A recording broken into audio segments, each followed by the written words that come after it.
bidinillahi, tentang agama Allah. Karena ketidaktahuan mereka, maka akidah mereka menjadi salah, menjadi rusak.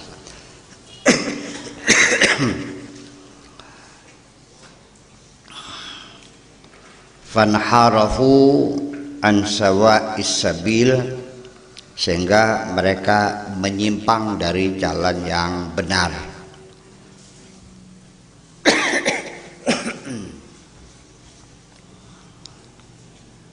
Ada washtahara bainal mufassirin, inilah yang pendapat yang termasyhur di kalangan para mufassir, annal murada bil maghdubi, bahwa yang dimaksudkan dengan al-maghdub atau al-maghdub alaihim, bahwa yang dimaksudkan dengan al-maghdub alaihim ini adalah al-yahud. Ini mufassirin mengatakan bahwa yang dimaksudkan ghairul maghdub itu adalah al-yahud. Liqaulillahi ta'ala fihim, karena Allah berfirman menceritakan mereka orang Yahudi yang berbunyi man la'anahullah wa ghadiba alaihi, dan siapapun yang dilaknati Allah dan dimarahi oleh Allah. Berarti yang dimaksudkan al-maghdub alaihim yaitu ya orang Yahudi. Ini namanya tafsir bil ma'sur, menafsirkan ayat dengan ayat juga. Menafsir Al-Quran berdasarkan Al-Quran.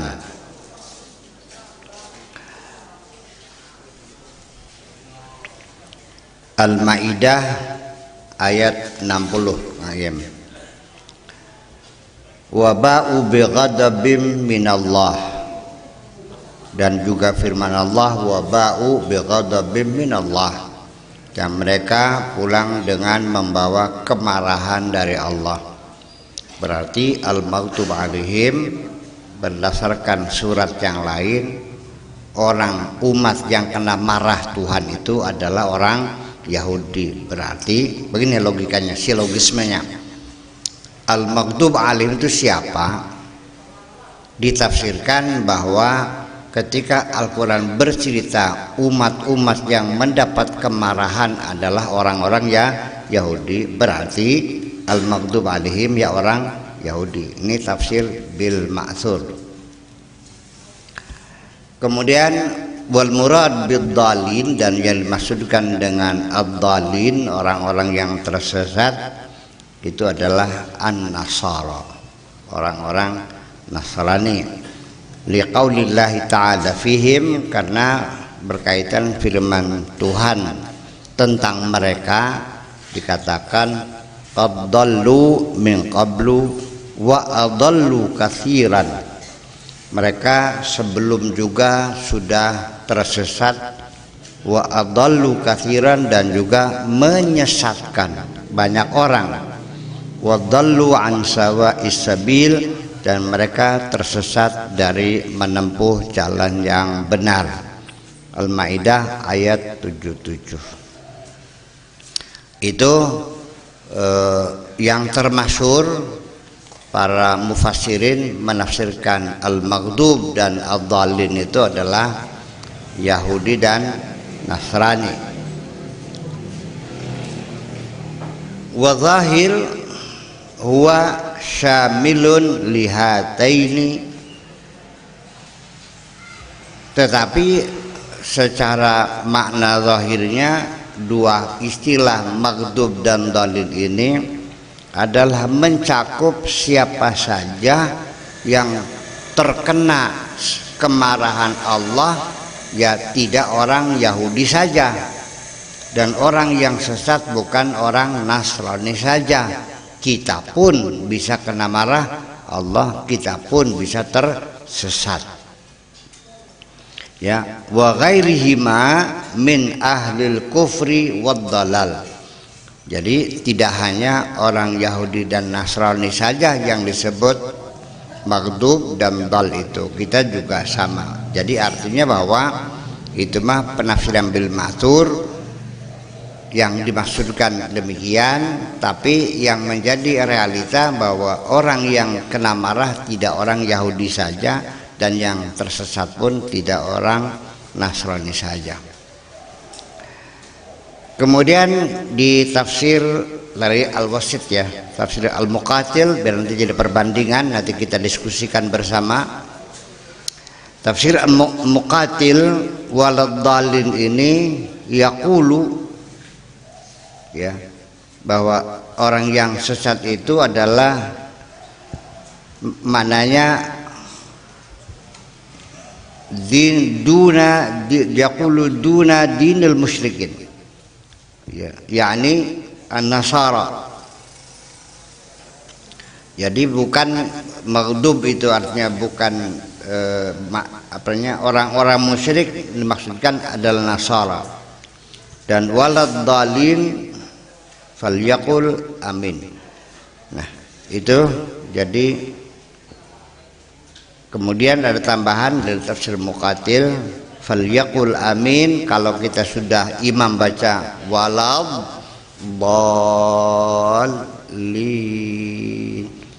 amin, dianjurkan membaca kan amin. Jangan kayak orang Mekah ya. Orang Mekah mengerti bahasa Arab itu. Amin di RCTI kalau bulan puasa tuh taraweh ya, waladdallin amin dulu, sekarang udah robah karena saya tegur mereka. Iya, amin itu isim fi'il amar, maknanya istajib doa ana. Kalau amin artinya orang yang dipercaya. Ini yang benar amin, panjang ya, amin, bukan amin, bukan amin, amin, amin, yang enggak juga amin.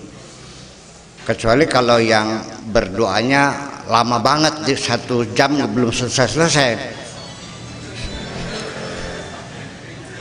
Dia saking mengkelek, amin, amin, amin, amin. Amin, amin, amin, amin, amin. Beli perangkat-perangkat. Sampai ditubang nih dengkul masih beli perangkat-perangkat baik. Nah, itu mak lain lagi ceritanya. Nah, ketika kita mengatakan amin, fa innal malaikata tu'amminu. Karena pada saat imam waladdallin, malaikat pun mengatakan amin.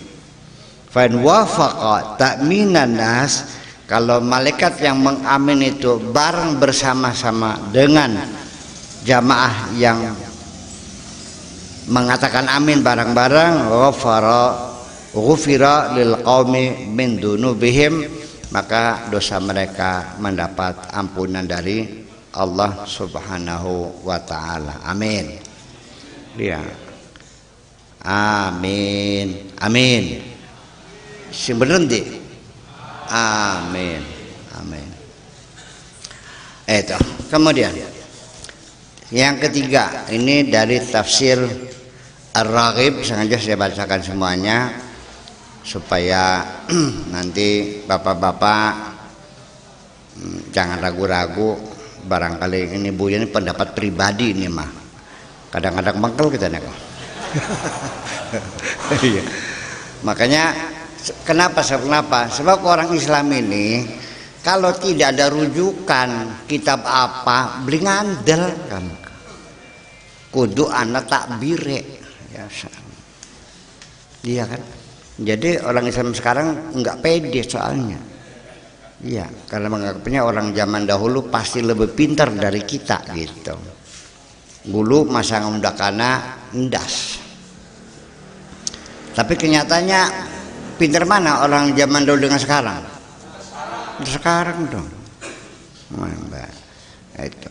Faqad ruya anin Nabi sallallahu alaihi wasallam annahu qala al-maghdubu alaihim hahuna, yang dimaksudkan al-maghdub alaihim di sini al-yahud. Ini ruya anin Nabi. Wadhalin yang dengan dalin itu adalah an-nasara.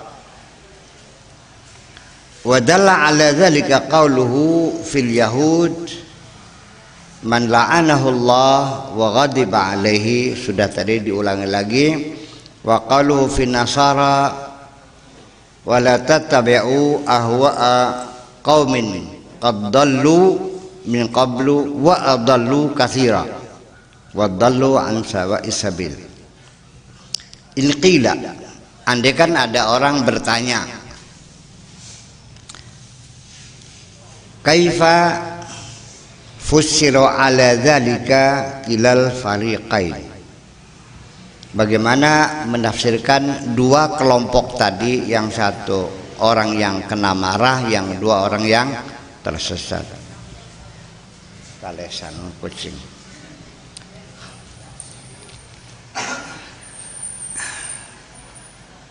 Ad-dhalun wa maghdubun alaih. Qila wa kadzalika, ya begitulah. Walakin khassa ta'ala kulla fariqin minhum bisifatin kanat aghlaba alaihim. Jadi kenapa dibedakan? Sebetulnya ya orang itu maghdub, ya sekaligus dia dol juga. Kenapa dia kena marah? Ya karena dia sesat. Orang kalau sesat kena marah enggak? Nah marah juga, barangnya satu sebetulnya. Tapi kenapa dibedakan? Ini artinya bahwa ada sifat-sifat yang dominan pada orang ini. Artinya yang dominan itu orang Yahudi, yang menonjol adalah kena marahnya. Orang Nasrani yang menonjol ketersesatannya. Dua-duanya sama, bersatu, tapi dibedakan karena dari sisi dominasi sifat-sifat itu. Itu paham ya gitu ya. Jadi artinya mesti dipahami semikian. Jadi bukan dua hal yang berbeda tapi sama. Kenapa dibedakan? Karena situ menunjukkan dominasi sifat yang berbeda. Males melarat. Karena melarat males. Karena malas balik itu aghlaba alaihim wa in syaraku, ya, ghairuhum fi sifati dzammin. Sekalipun nanti juga ada kelompok lain, orang Islam, orang agama yang lain itu juga mendapatkan sifat yang seperti itu. Dan ini di dalam kitab-kitab tafsir selalu agama non muslim itu yang disebutkan di dalam Al-Quran dan hadis-hadis hanya Yahudi, Nasrani, Majusi, ya, Sabi'un dan musyrikun. Innal ladzina amanu wal ladzina hadu, orang beriman Yahudi, wasabi'un dan paseban, wan nasara wal majus, majusi, walladzina asyraku. Di dalam Al-Quran ada enggak ya Buddha, Hindu, agama wiwitan ada enggak? Klenik ada ya? Ya karena mereka secara antropologis belum bersentuhan dengan agama-agama yang ada di Asia ini. Ya belum pernah ketemu. Orang Arab itu enggak tahu bahwa di sebelah timur banyak manusia, tuh enggak tahu. Ya, sehingga ketika ada hadis utlubul ilma walau bisin, ini pasti bukan hadis. Itu omongan sahabat aja. Qala Rasulullah talabul ilmi utlubul ilma walau bisin. Kapan pernah ketemu orang sini? Enggak tahu. Iya, Ibnu Battuta itu abad ke-11 baru menjelajah ke sini. Ya, jadi sudah berapa? Sudah 5 abad yang lalu dari Nabi lahir, baru orang Arab bersentuhan dengan orang-orang Asia, atau seperti Ibnu Battuta, ya, itu seperti itu. Itu perlu disadari. In qila, kalau ada orang bertanya lagi, wa in qila itu lan nalikannya dan ucapakan apabila ada orang bertanya, mal faidatu fitaradu fil wasfaini Apa faedahnya, apa keuntungannya dua kata sinonim dari dua sifat, wa ahaduma yaqtadil akhar, padahal yang satu juga bersentuhan dengan yang lain, yang ini juga bertemu maknanya dengan yang lain. Qila inna iqtida ahadihima al akhar, bahwa adanya pertemuan antara keduanya dengan yang lain, min haitsul makna, dari segi makna, walaysa min syartil khitab, bukan menjadi syarat khitab, bukan menjadi persyaratan betul-betul terpisah. Ayat tasira fil awsaf ala ma yaqtadi wasfan akhar duna dzalikal akhar. Artinya kenapa disebut bisa, itu mah artinya tidak berarti bahwa ini berbeda, tidak, dua hal itu sama.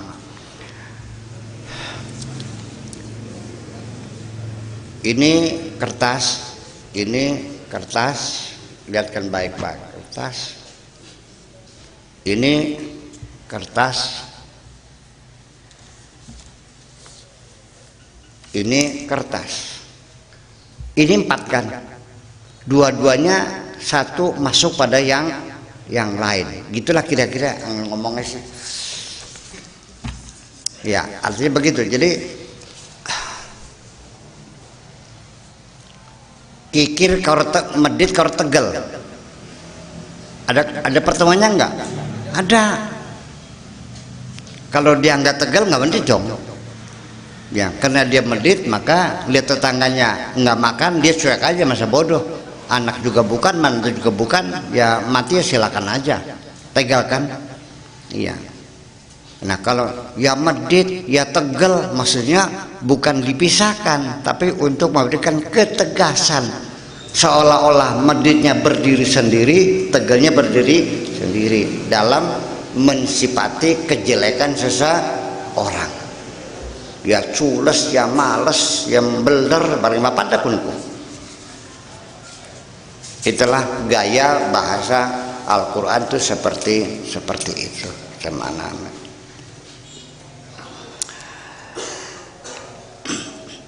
Ala taro annaka taqul hayyun sami'un basirun, seperti sifat-sifat Tuhan, hayyun sami'un basirun. Wasam'u wal basaru yaqtadil hayat. Ya, hayyun maha hidup, kemudian sami'un maha mendengar, basirun maha melihat. Ini melihat dan mendengar itu mati tak hidup.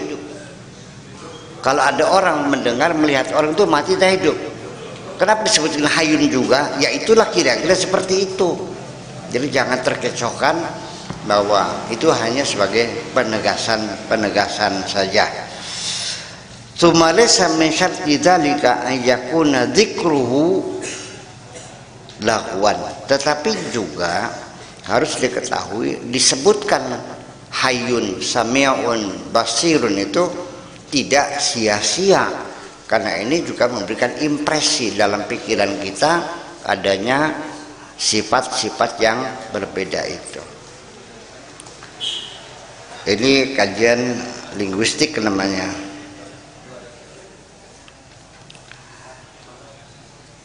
Wa innama dzikru ghairil maghdubi alaihim, disebutkan ghairil maghdubi alaihim li'annal kufara qad syaraku al mu'minina fi in'amin katsir alaihim. Kenapa disebutkan ghairil maghdubi alaihim waladhdallin? Kan ihdinas siratal mustaqim, tunjukkanlah kami di jalan yang benar. Siratal ladzina an'amta alaihim, jalannya orang-orang yang mendapatkan kenikmatan atau orang yang diberi kenikmatan. Kenapa disebut ghairil maghdubi alaihim, yang tidak kena marah dan yang tidak tersesat? Karena bagaimanapun Allah memberikan nikmat ini kepada semua umat manusia. baik yang kafir maupun yang mukmin itu semuanya dapat, sehingga perlu dijelaskan.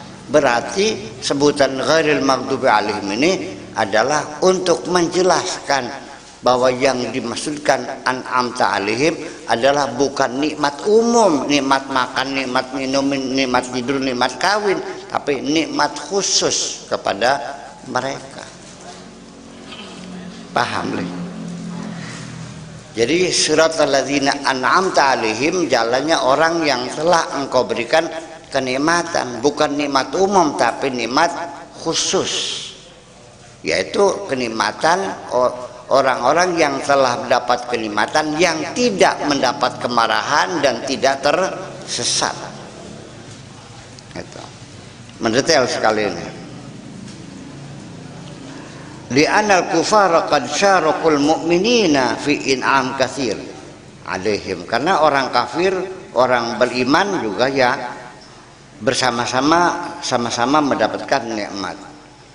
Bil wasfi annal murad biddu'a laysa huwa an-ni'am al-'amah, menunjukkan bukan nikmat umum, bal dzalika ni'matun makhsusatun, yang dimaksud dengan an'amta alaihim ay an'amta alaihim bi ni'matin makhsusatin, nikmat yang khusus.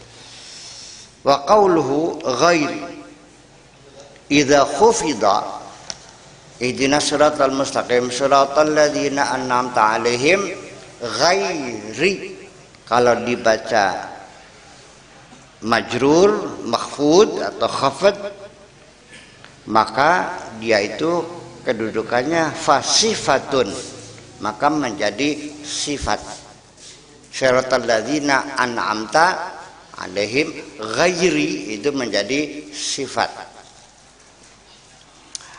Wa yasihu an yusafa ma fihi al alif wal lam. Jadi di sini boleh mensifati ghairi ini isim yang di sininya ada alif dan al maghdub alaihim waladdallin.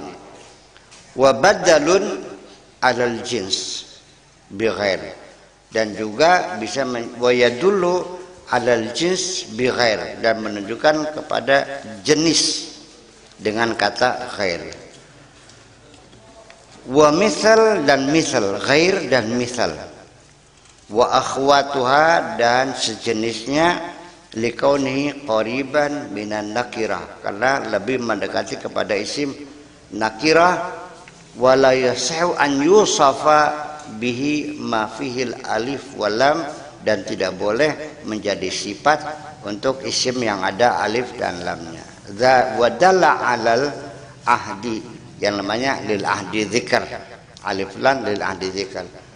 Wala sairil ma'arif, dan juga bukan isim-isim ma'rifat yang lainnya. Wa yajuzu khafduhu alal badal, dibaca khafad juga, dan juga bisa sebagai badal, ini Arabnya sebagai badal. Wa idza nusiba, kalau ghairal maghdubi, maka Arab ini sebagai hal. Kalau ghairi bisa menjadi sifat, bisa menjadi badal. Kalau ghairal maghdubi adalah menjadi hal. Imma minad dhamir, menjadi halnya dhamir, fi alaihim ghairal maghdubi, berarti menjadi hal. Au min alladzina, atau juga halnya alladzina. Qala al-Akhfash mengatakan wa yasihu an yakuna istithnaan, dan boleh juga menjadi istitsna. Ruwet ya bahasa Arab ya. Makanya inna anzalnahu qur'anan arabiyyan la'allakum taqilun. Sengaja Allah menurunkan Al-Qur'an dengan bahasa Arab supaya kamunya mikir. Kalau pakai bahasa Jawa nggak mikir kamunya, nggak urut sih. Iya. Kalau bahasa Jawa nggak mikir lagi, udah gampang, perapat-perapat saja. Itulah sengaja dengan bahasa Arab supaya kamunya mikir, supaya diasah otaknya itu. Jadi bahasanya sangat complicated, ini membuat orang jadi cerdas. Makanya saya tidak ragu-ragu kalau ada kiai bisa baca kitab kuning, tak jamin pasti cerdas. Ya, kalau nggak cerdas nggak mungkin. Orang kalau nggak cerdas nggak mungkin bisa belajar nahwu. Ruwet, ngerti ruwet, sophisticated, ya sangat sulit sekali. Oke, walam yujawid dzalika al-qurra, tapi juga ada yang mengatakan tidak demikian. Li'annal istisna la yu'tafu alaihi bi la, karena istisna tidak boleh diatafkan dengan la. La taqulu, kamu tidak boleh mengatakan ra'aitul qauma illa zaidan wala amran, enggak boleh. Ghairil maghdubi alaihim waladdallin. Jadi tidak boleh mengatakan ra'aitul qauma illa zaidan wala amran. Qala Abu Ali Al-Ghamri rahimahullahu, man ja'alahu istisnaan fa innahu yaqulu, kalau ghaira itu sebagai istisna maka sama dengan adkhulu alaihi la hamlan alal makna qauluhum atani alqaumu illa zaidan, tidak sama dengan atauni atau atal qaum atanil qaumu la zaidan. Di sini ada sangkalan bahwa sebagai istisna masih ada meninggalkan masalah, karena tidak bisa kita mengatakan atanil qaumu illa zaidan la wala amran. Wa taj'alu la zaidah, lalu akhirnya konsekuensinya lanya menjadi zaidah. Wa zalla Abu Ali Al-Jibai, Abu Ali Al-Jibai ini salah pendapat fi qaulihi ghairi al-maghdubi alaihim, itu zillatan azimatan, kesalahan besar mengatakan begitu. Fin nahwi, dalam ilmu nahwu. Wa qal dzikru al-maghdub bilafzihil mufrad al-maghdub, dengan mufrad, ya, wa huwa yakni al-jamaah, padahal maksudnya adalah orang banyak. Al-maghdub berapa orang? Lafaznya mufrad kan, mananya banyak. Qala illa anna hadza la yajuzu fi si'atil kalam, dalam kalau berbicara luas yang nggak boleh.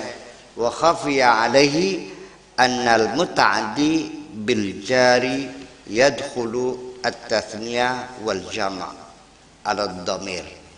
Jadi akhirnya setiap apa saja yang muta'addinya dengan harfu jar, ghadiba ala, ra'aitu marartu bi, yang fiil yang muta'diyahnya dengan menggunakan harfu jar itu yadkhulu at-tathniyah wal jama' ala dhamir al-muttasil bihi duna lafadz. Jadi al-maghdubuna alaihim, al-maghdub alaihim itu alnya itu berarti artinya yang dimarahi, alaihim kemana himnya? Kepada alladzina.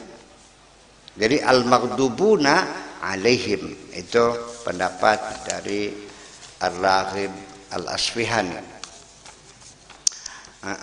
Saya baca semuanya biar tambah yakin Kang Imnya.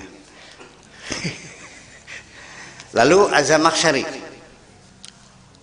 ya, Az-Zamakhsyari mengatakan bahwa siratal ladzina an'amta alaihim ghairil maghdubi alaihim waladdallin, artinya siratal ladzina an'amta alaihim itu badalun minas sirat al-mustaqim.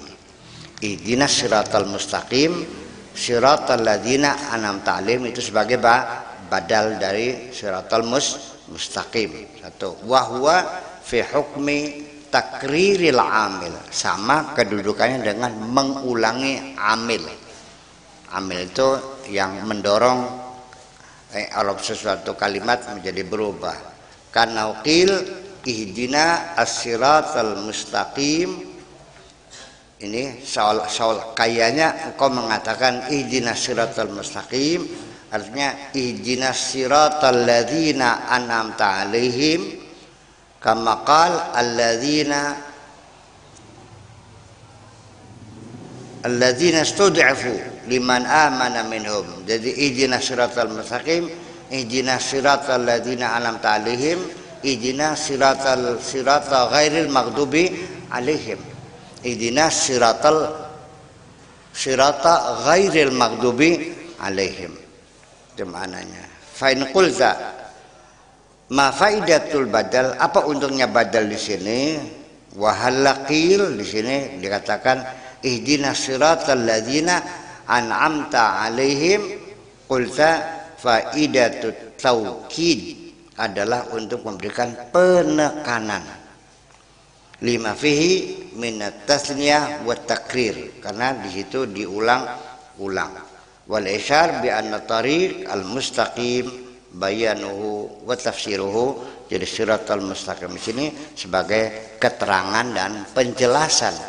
Ihdinas siratal ladzina an'amta alaihim. Ihdinas siratal mustaqim siratal ladzina an'amta alaihim.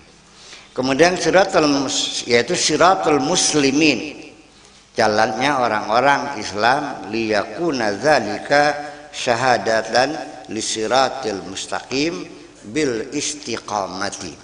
Artinya untuk membuktikan bahwa siratal muslimin itu adalah sirat yang lurus, siratal mustaqim. Ala ablaghi wajhin, dengan cara yang lebih elegan, wa akidin, dan lebih kuat, kama taqul hal adulluka ala akramin nasi wa afdalahum. Maukah engkau saya perkenalkan kepada orang yang paling baik, orang yang paling dermawan, orang yang paling baik, orang yang paling dermawan. Kenapa enggak singkat saja, maukah engkau kuberitahukan orang yang baik dan dermawan? Kan enak singkat. Oh tidak, ini maksudnya untuk penguat kata. Ini adalah orang yang terbaik, ini adalah orang yang paling cakep, ini adalah orang yang diulang-ulang, inilah orang yang paling baik, ini orang baik, cakep, dermawan, kan selesai. Ya tapi kan nanti tidak ada artinya itu mah, paham belum? Mananya badal itu seperti itu, menguatkan kalimat sesungguhnya. Ini betul-betul the sense of language, perasaan bahasa.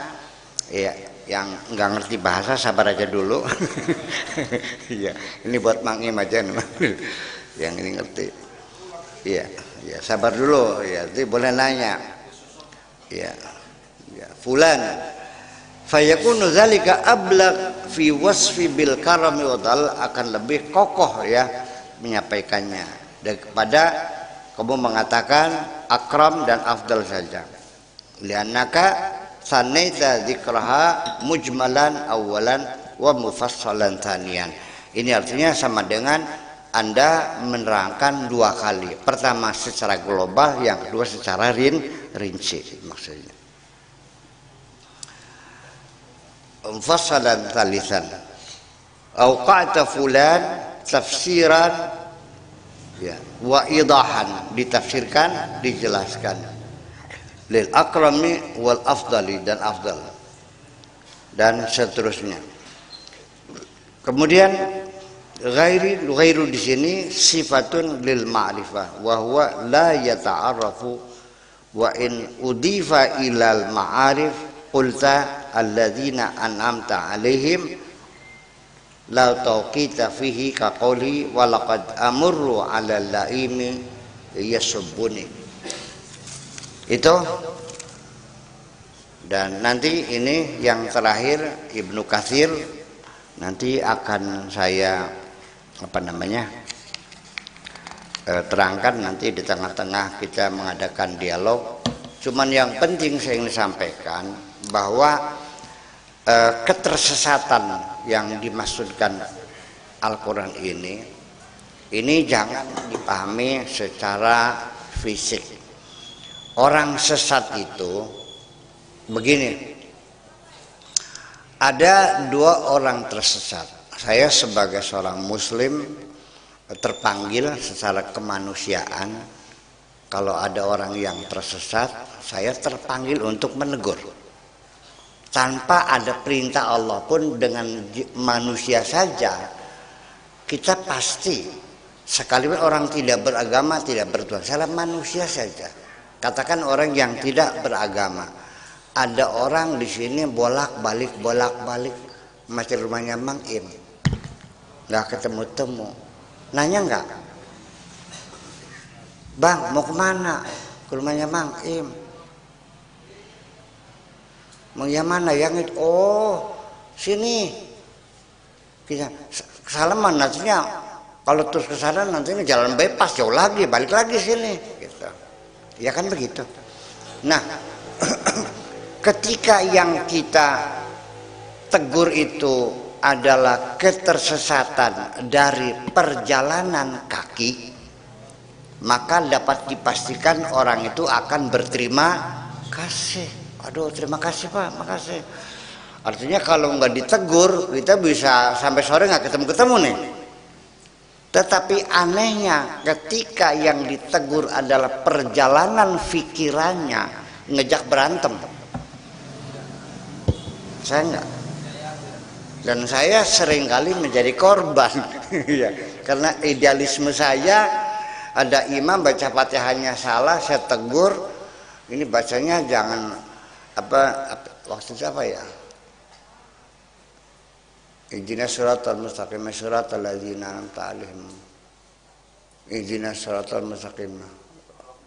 Alhamdulillahirabbil alamin arrahmanir rahim. Ya kana bi ya kana nasta'in. Ya kana bu ya kana nasta'in. No, ya kan? Dia bacanya ya kabdu ya kana nasta'in. Nih, saya kasih tegur, jangan nasta'ini, nasta'inu kalau mau terus. Melotot pirang tahun sudah mondok kayak. Karena dia tanya berapa tahun mondoknya, ini kan berarti dia tersinggung. Padahal saya sudah menyanjung dulu, saya biasa teknik itu saya pelajari kok, udah saya tahu, saya praktekkan gitu.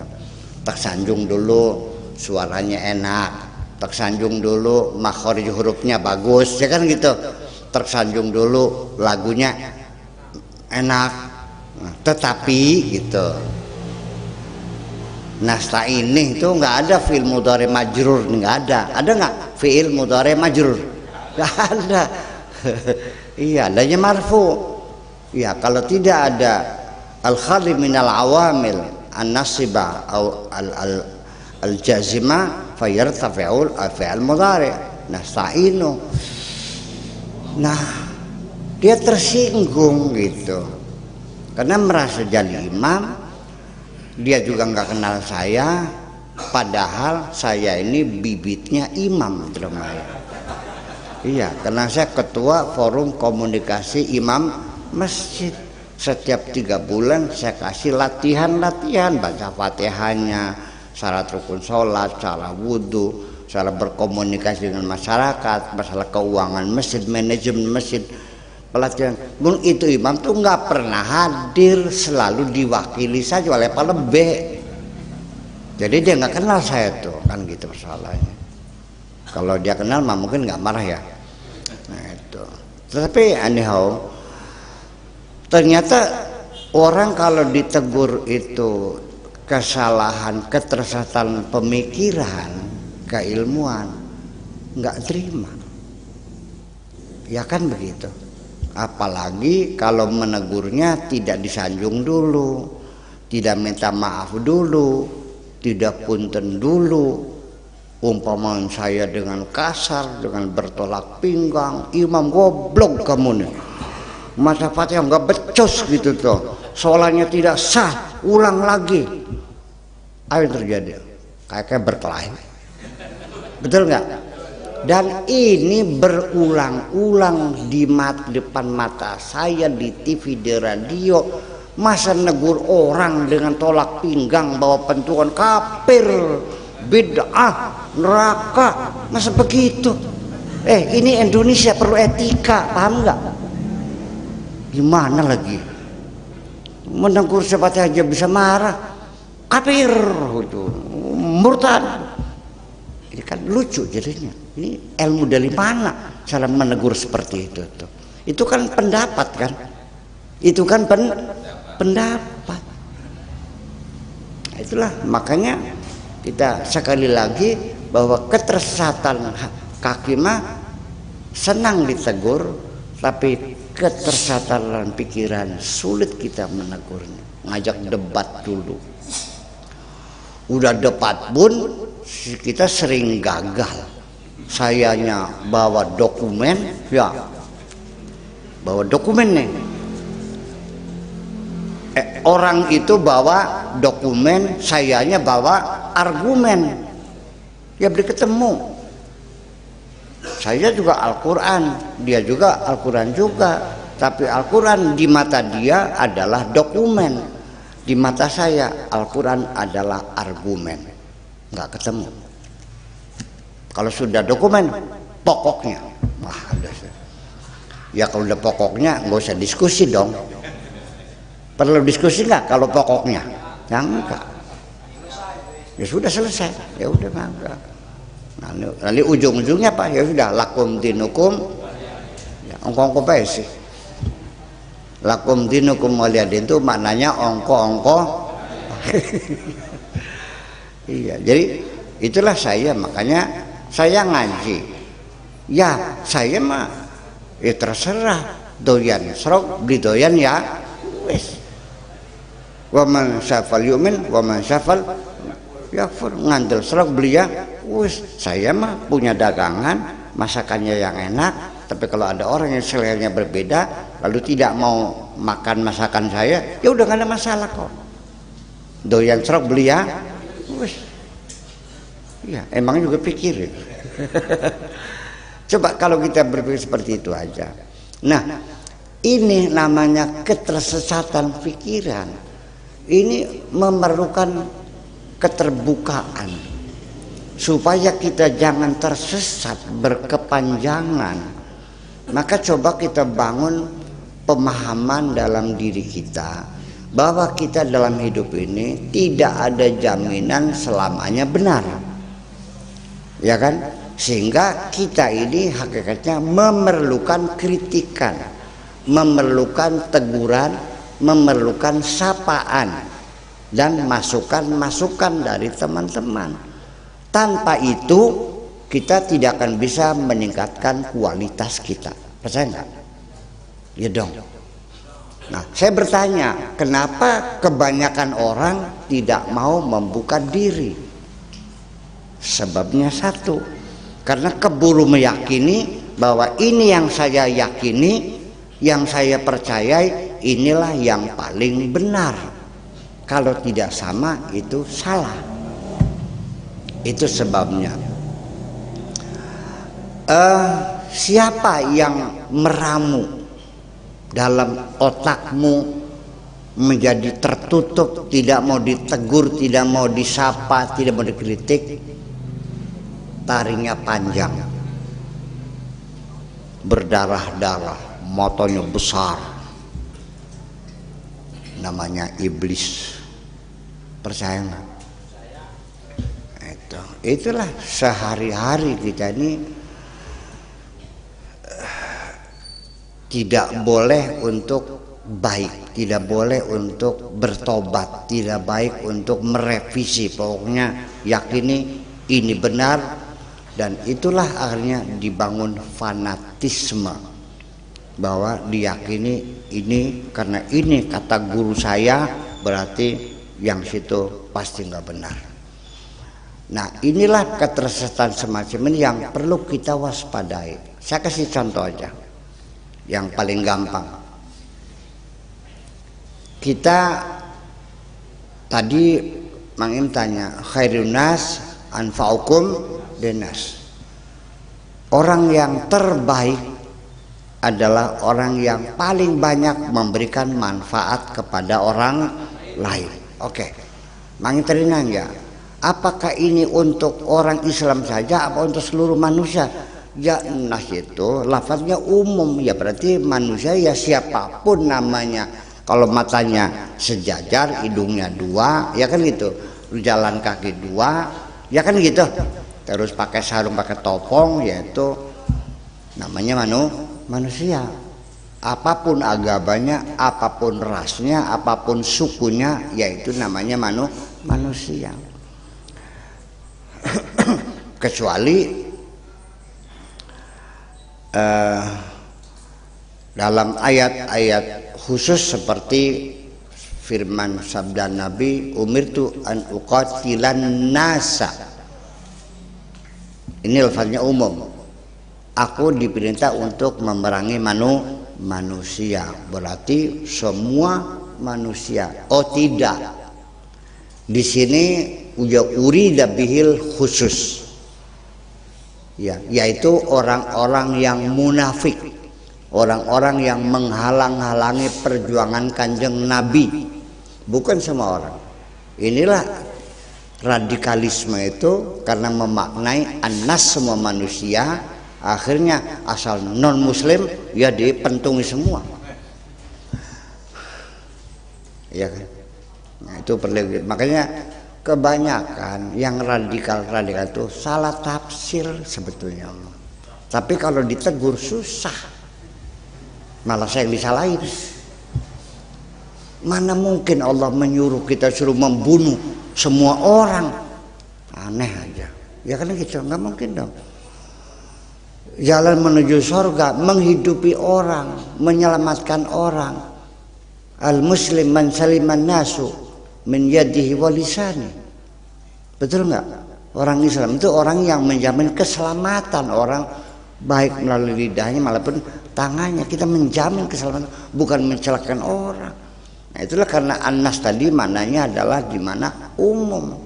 Nah, kalau ini Nabi khairukum anfa'ukum linnas, itu adalah semuanya. Nah, disinilah maka kita mesti harus mengerti bahwa kita melakukan sesuatu sangat mendetail. Kita sedekah, bermanfaat pada orang, dianjurkan, nolong kan. Nah, ketika kita menolong, ini yang jadi persoalan kan, orang yang ditolongnya kan bermacam-macam. Ini pasti akan menjadi bermacam-macam lagi. Yang kedua, kitanya juga kondisinya bermacam-macam. Kadang-kadang ada orang datang minta tolong, kita uangnya lagi ada. Kadang-kadang lagi nggak ada uang. Kadang-kadang ada uang tapi lagi butuh sendiri. Betul nggak? Kadang-kadang uang ada, tidak butuh, tapi aku tidak suka sama orang yang datang gitu. Ini menjadi berbeda-beda. Lalu bagaimana? Kita orang yang datangnya, yang menolong kepada kita ini berpikir mendetail semuanya, supaya jangan tersesat pikiran kita, jernih. Orang yang datang itu adalah yang dulunya pernah menyakiti saya. Beda kan? Yang minta tolong dulu orang yang pernah berjasa kepada saya. Beda enggak? Dan orang yang datangin nolong itu lagi benar-benar susah sekali. Ya kan? Dan saya kenal dia. Dan ada lagi orang yang datang sama sekali tidak saya kenal. Mungkin enggak kualitasnya sama ketika menolong? Ya berbeda dong. Kalau semuanya dibantu, pasti di situ ada persepsi, ada kesiapan psikologis yang berbeda pada diri kita. Awas. Ketika yang datang itu adalah orang yang dulu pernah menolong saya, jangan bohong. Yang mendorong kamu membantu orang kalablenak. Ngerti ya kalablenak?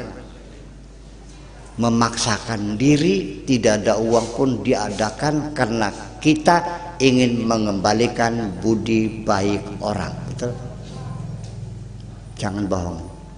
Nah, ketika engkau menolong orang berdasarkan mengembalikan budi baiknya, karena ini utang budi, jangan berharap Allah akan memberikan imbalan, karena engkau membalas budi baik orang lain, bukan liwajillah, Oke, satu.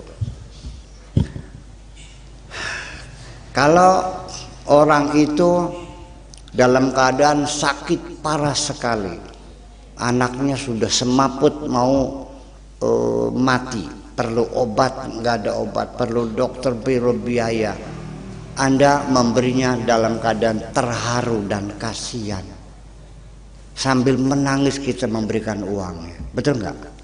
Itu sangat berkualitas. Oke? Tetapi kalau yang datang pengemis yang borok melulu, segera kita kasih cek sambil gagian supaya cepat pergi karena baunya menusuk. Itu juga Allah paham semuanya. Nah, ini kita memilah-milah perjalanan hati, tidak semudah itu. Makanya Al-Fatihah ini dibaca, dihayati setiap hari 17 kali. Kita minta jangan sampai menjadi orang yang tersesat seperti itu. Dipaham-paham bersama. Iya kan? Nah, sebaliknya ketika yang datang minta tolong itu dulu pernah menyakiti kamu, pasti di dalam dirimu terjadi pergulatan, pertempuran yang sengit antara menolong dan tidak. Ya. Dari satu sisi Anda secara manusiawi, karena engkau sudah menjadi orang yang baik di sisi Allah, nggak tega untuk tidak menolongnya. Sisi yang lain, iblis juga datang menggoda. Lupa kamu, masih ingat nggak? Dia itu dulu yang pernah memfitnah kamu sampai ditangkap Kapolsek. Ya kan? Merempeng paling ya. Mundur bisidaman yang dendam sih. Maju mundur, maju mundur. Akhirnya apa? Dengan hidayah Allah, datanglah sang malaikat menasihati kamu. Tolonglah dia. Jangan ada dendam dan kebencian kepada siapapun. Malah justru ketika engkau menolong orang yang dulu menyakitimu, disinilah nilai kepahlawananmu. Paham nggak? Anda akan menjadi orang yang hebat ketika siap menolong orang yang dulu pernah menjahati kamu, mempunyai nilai yang berbeda. Paham kira-kira?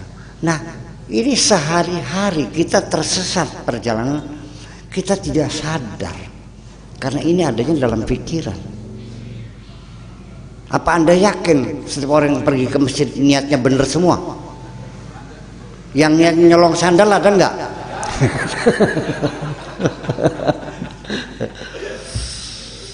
Ada enggak yang berangkat ngaji malam ini nih tujuannya khusus lagi cari jodoh? Ada enggak?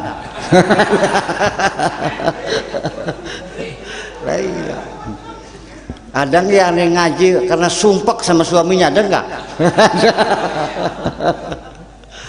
Allah tahu semuanya itu. Makanya saya kira ketersesatan kita jangan selalu dituduhkan kepada Nasrani. Coba introspeksi, kita pun bisa menjadi orang yang tersesat. Jadi sudahlah, tidak usah menuduh siapapun bahwa al-maghdub adalah kita dan dhalin adalah kita. Yang kena marah adalah kita, yang tersesat juga adalah kita. Semoga Allah mengampuni semuanya. Oke, maka kita buka dialog bersama-sama. Ya, mangga.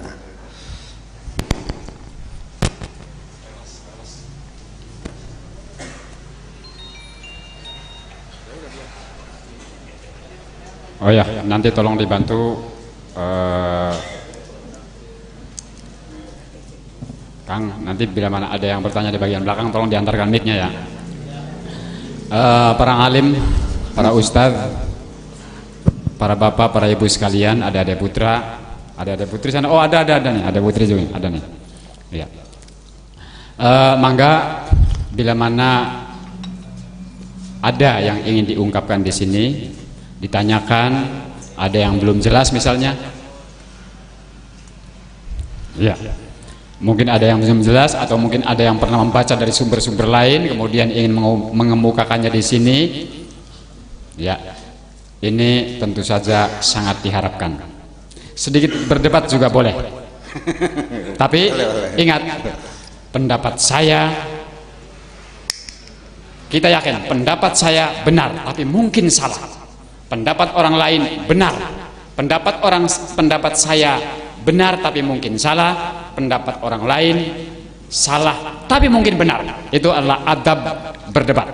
Jadi jangan ngotot. Ya, silakan. Tolong maju Kang. Sebutkan namanya. Ya. Nama dan alamat. Assalamualaikum warahmatullahi wabarakatuh. Nama saya Fathul Wahab dari Tegal Gubuk. Begini Buya, tadi Buya mengatakan dengan bahasa ngadel yasrok beliawis. Iya. Jadi ketika kita melihat orang yang tersesat terus ingin mengingatkan, susah untuk diingatkannya Buya. Yang dimana orang yang tersesat itu bisa merugikan orang lain. Yang saya tanyakan, bagaimanakah sikap kita terhadap orang itu? Apakah wis bae tak terus ngingetna? Mungkin Buya. Assalamualaikum warahmatullahi wabarakatuh. Waalaikumsalam. Ini satu pertanyaan tapi mengandung dua masalah. Yang satu, kita menegur orang sesat yang akan merugikan dirinya sendiri. Yang kedua, menegur orang sesat yang merugikan orang lain. Kalau yang menegur orang lain itu ya, urusannya dengan hukum, dengan apa namanya? Sama urusannya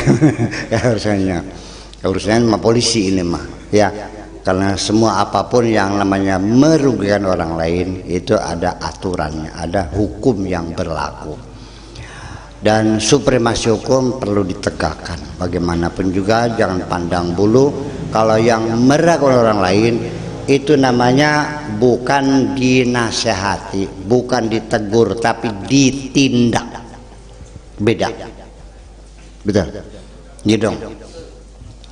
Nah, kalau merugikan dirinya sendiri, nah namanya kita menegur. Kalau menegur yang ngandel serok beliwis. Orang berjalan di kebun, di situ ada sumur. Kan kasihan barangkali jatuh.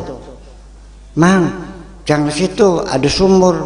Urusan apa? Ya terserah. Jerem puas ladas kira. Ini contoh yang sederhana, contoh yang real terjadi sehari-hari. Saya sering menegur hubungan rumah tangga seseorang. Menurut saya, kalau kasus itu terus kamu bicarakan dengan suamimu, bisa menghancurkan rumah tanggamu. Saya menegur, ngasih ingat, jangan begitu caranya, ya kan gitu. Ini menyangkut masa depan rumah tangga. Cobalah kamu rubah sikap, itu nggak benar begitu tuh, ya kan? Urusan apa? Pakai sakur, ikut campur urusan rumah tangga orang lain tuh kan? Ya udah kalau ngomong, ya kan terjadi. Jangan kasar dong. Masa sama istri gaplak-gaplok begitu? Kan dalam Al-Qur'annya ada, tak tampak sih lah. Mana mungkin Allah mengizinkan suami mukuli istri? Nabi belum pernah mukul istri. Ini tidak contoh. Itu fadribuhunna. Oh, ad-darb itu bukan mukul, artinya dipres gitu maksudnya. Uang jajannya dikurangin atau kelonnya diganti pakai guling kan gitu. Umpamanya. Nah, ketika saya menegur semacam itu belum tentu orang itu senang. Kamu urusan apa? Ini pribadi, betul, kan itu pribadi. Makanya selagi itu urusannya pribadi, ya tidak boleh maksa dong. Maka agama itu kan sifatnya pribadi. Makanya la ikraha fiddin. Kenapa agama tidak boleh memaksa? Ya memang standarnya agama tidak boleh dipaksakan, dan agama tidak bisa memaksa karena agama tidak punya tentara, tidak punya polisi, tidak punya hakim, tidak punya jaksa agama mah. Nah, ketika agama diklaim sebagai landasan negara, negara punya polisi, punya tentara, bisa maksa enggak? Itu persoalannya. Catat yang baik. Paham Pak Tentara? Maksud saya, iya dong, namanya sudah. Yang penting negara kita negara bertuhan, melindungi semua agama yang ada, selesai. Mau apa lagi? Nah, itu persoalannya. Bisa maksa nantinya. Apa yang terjadi? Ya itulah makanya orang meyakini Quran itu makhluk. Lalu negara memaksa orang itu harus melepaskan akidahnya. Yang meyakininya dia yakin yang benar, dibunuh. Korbannya 10.000 orang Mu'tazilah yang dibunuhin oleh raja-raja pada zaman Daulah Abbasiyah itu. Dosa mereka apa? Hanya meyakini Quran adalah makhluk. Terus hubungannya apa?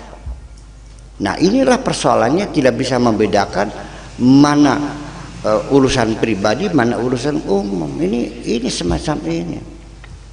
Lah, orang urusan mau sholat tidak sholat urusan pribadi dia. Tapi fikihnya mengatakan orang sholat bisa dibunuh kan? Nah, ini kan persoalan. Ini kan fikih abad ke-5. Ya, saya bukan menolak agama, tapi saya tidak menuntut agama direvisi, tidak menuntut fikih yang direvisi. Karena fikih yang kamu baca ini adalah fikih yang dibangun oleh akalnya manusia abad ke-7 sampai abad ke-7 sampai abad ke-12. Iya, harus paham ini. Fuqaha, ngerti fuqaha?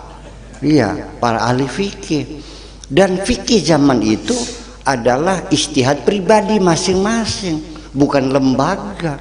Sehingga hasil kajian orang per orang itu tidak pernah diratifikasi oleh lembaga manapun. Paham nggak? Tapi undang-undang perkawinan yang sudah sekarang kita berlakukan itu sudah diratifikasi, disahkan oleh DPR, maka berlaku, mengikat dan memaksa. Paham nggak?